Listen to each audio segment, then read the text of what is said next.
او شاهد صاحب سار زموږ په کلي نږدې علاقو کې به چې کوم جوماتونه نه اذانونه کېدل د هغې امامان مړه سار د هغې جومات نه اذان راونښتو دغه جوماتونه سرتور شو هغه کلي سرتور شو هغه علما شهیدان شو زموږ دلته شاهد صاحب زما دې په الله باجوړ سیمه د باجوړ ښار د باجوړ خاوره امن غواړي په خوله کې چغې ختمې شولې د زړه هغه دردونه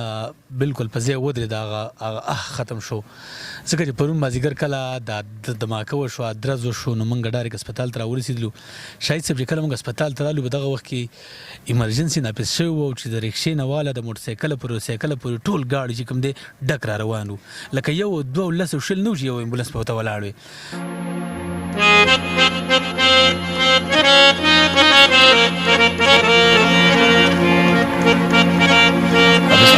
रहीम अस्सलाम वालेकुम वरहमतुल्लाहि वबरकातुहू ګرانو کتونکو شاهد خان شاهد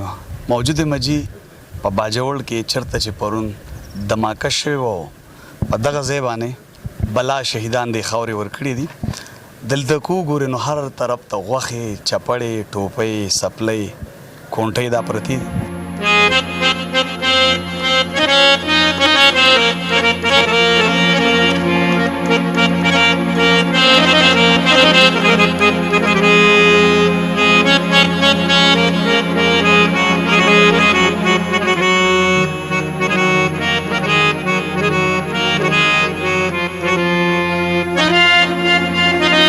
دلته جی پرونم غم درد و ننم غم درد دی خاورې بھلا شهیدان ورکړل دلته کرسۍ په وینو سرې په ځمکه غوښې پرتې دي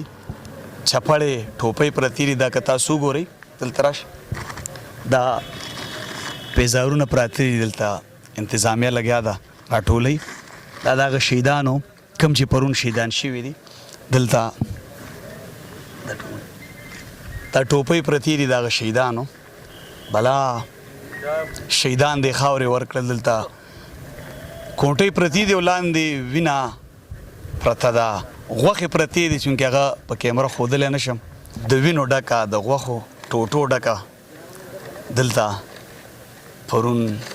د جمعیت علما مشران کشران راټول شوي په دغه کې دماکه وشوه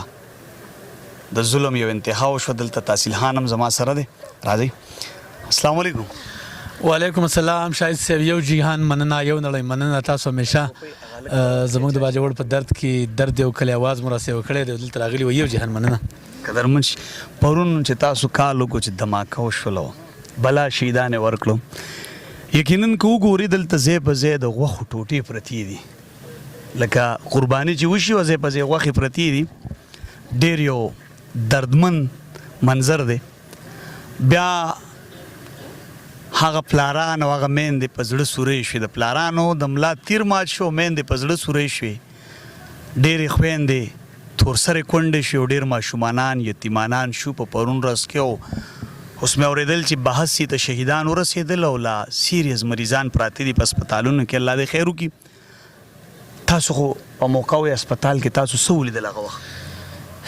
شاهد صاحب ډېره مننه د پرون راسې نواله تر اوسه پورې خو په هغه سترګو کې اوښکې زما په خیال وچې شولې په خوله کې چغې ختمې شولې د زړه هغه دردونه بلکل په ځای ودرېد هغه ختم شو ځکه چې پرون مازدیګر کله د دماکه وشوه درز وشو نو موږ ډایرک هسپتال ته راورسېدلو شاهد صاحب چې کله موږ هسپتال ته رالو په دغه وخت کې ایمرجنسي ناپس شوی و چې د رکشې نه واله د موټرسایکله پورې ټول ګاډي چې کوم دی ډک را روان و لکه یو دوه لس او شل نه و چې یو امبولانس په ورته ولاړ وی دا ګاډي ډک را روان و موږ چې کله ایمرجنسي ته ورغلو نو شاهد صاحب دا کم لاشونه چې وو کم شهیدان چې وو تاسو یقین وکئ لاسونه بیل پراته خپې بیلې پرتې تنې بیلې پرتې بیل بیل اندامونه په یو ځای کې پراته وو دغسته موږ ورسېدلو خو الحمدلله انتظامیه به په وخت راورسېده څونه چې هغه نه کېدله هغې د خپل وس مطابق وکړل او هغه وشوله شاهد صاحب په 2008 کې چې کله اپریشن شروع شو زموږ کوشش دغه و زموږ تمنا دغه امید هم دا و چې انشاءالله د اپریشن څخه اوس امن راشي او موږ به انشاءالله بحال شو موږ به یو سوکاله ژوند ژوند تیر کو د خوشاله ژوند به تیر کو خوشحالي صاحب د اپریشن نه وروستو موږ د امن ورځ ونه لیدله موږ د سوکالۍ ورځ ونه لیدله موږ قبایل ټول عمر دغه د ترپېدو ژوند دغه د پریشانو ژوند د درد ژوند دلته سیکورټي والا محفوظ نه دی فوجي محفوظ نه دی پولیس والا محفوظ نه دی زنانه محفوظ نه ده سړی محفوظ نه دی یو درز غوبل جوړ دی نه پوهېږو چې دا بدمني د کوم اړخ راغلې ده باید موږ د ریاست ته سوال کوو تاسو ته په دې ویلچیر کې کار هم درخان په ویلچیر کې تاسو ته باجوړ کې 13,000 مازور مخ ته ښکاري چې د بدمنۍ شکار شوي دي د چا لاس نشته د چا خپه نشته څوک د یو ځای نه مازور او څوک د بل ځای نه مازره خو د هغې نه وروسته هم د ریاست څخه دونه مینه کوي شاید صاحب چې د پاکستان جنډې به 14 اګست کې به چربانګ راغیستي د پاکستان د بقا او د یووالي ورځ چې راغلې ټولو نه مخکې تللي دي ریاست ته مور ویلې ده خو بدقسمتي هم دا ده چې مور هغه مینه موږ رانه کړله کومه چې مور خپل بچي له ورکوي کتونکو پښتون د امن پیداوار دی او بیا د باجوړ سیمه د باجوړ ښار د باجوړ خاوره امن غواړي خو امن نشته دلته یقینا چې په دې پرون حادثه کې به هم بلا ځوانان معذوره شوي می د چا به خپه نه وي د چا به د ملا تیر ماتي د چا به سټ ماتي چې کوم بچ پاتې شوي دي نو یقینا هغه مړه دي په ژوند ځکه هغه د بل محتاج شو په دې ژوند کې خو خبر په دې نه ما چې همیشه پښتون وینه تویي همیشه پښتون د ظلم ښکار کیږي همیشه چې چېرته افت راغورځېږي نو د پښتون په سیمه راغورځېږي او په پښتنو راغورځېږي زه حیران په دې یم چې او د امن یوه فضا شامل کو لکه شاهد صاحب تاسو وګورئ زما دي په خدای قسم زما د ماحول نه د ژوند نه د چاپېریال نه زړه بالکل راجمع شو زړه مې تور شو ژوند ته بغیر چاړه نه کیږي وجه دا چې لکه خوشحالي ځله نشي ورتللی جمعات له نشي ورتللی جنازو له نشي ورتللی جلسې جلوسونو له نشي ورتللی لکه دا څنګه حالات دي دا څه دي څه به کېږي دي به څه کېږي یار الله دې رحم وکړي یار بالکل کتونکو دا شاته سټیج ښکاري په دې باندې پرون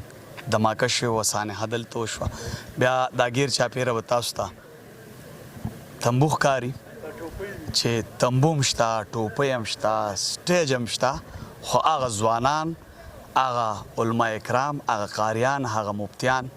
هغه نن شهیدان شو تحسین الله صاحب وي چې زموږ په کلي کې نن سهار د مسجدونو نه اذان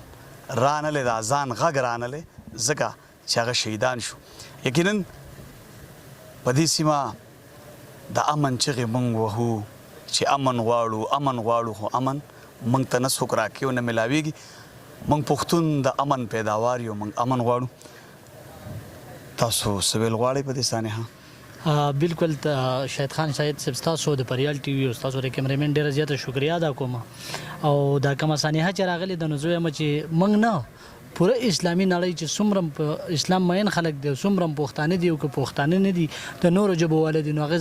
ډېر زیات خفه دي او که موږ کومې جنازې له ورځو یا کوم ځای له ځو او دلته هم که تاسو وګورئ نو د دې نه یو خوشبويي را روانه ده د شهداو تاسو به په خپله محسوسوئ او د هغه شهدانو هغه خوشبويي انشاءالله دا به رنګ راوړي امن به راځي او دلته چې کم خلک راغلي دي یا مطلب که تاسو وګورئ نورو چینلو والا هم راغلي دي خو ستاسو چې کومه کارکردګي وه تاسو هرې جنازې له هم لاړئ موږ د سره یو نو زه یم چې یاره زه خیرات تحسین پیش کوم او سلوټ کوم دغه شان پښتنو ته لکه څنګه چې تاسو خپلې مور زیږولي وي د پښتنو د سیمې دپاره بلکې د پښتنو د کار دپاره او دلته که تاسو وګورئ نو زما د ذهن مطابق د ماشومانو چپړې هم پرتې دي د معذورو انټوکونه هم اخوا پرتې دي ستاسو کیمرامین صاحب بیا راولي بلکې زموږ سره تحصیل خانم ناست دی په ویلچیر کې دغه شان که تاسو د ماشومانو ټوپۍ وګورئ او دغه شان که تاسو هر یو سانحې له ورځئ او که هر غم له ورځئ نو یو غم د بل نه ډېر زیات دی زه به دومره ووایم خپلو اعلی چارواکو ته چې موږ امن غواړو او دا خاوره د امن ده پښتون د امن پیداوار دی دا تربګنۍ دا دشمنۍ دا دې ختم کړی شي او پښتون له دې امن ورکړی شي چې پښتون په امني د دې سره ما شاهد خان شاید له اجازت راکړي د الله په امان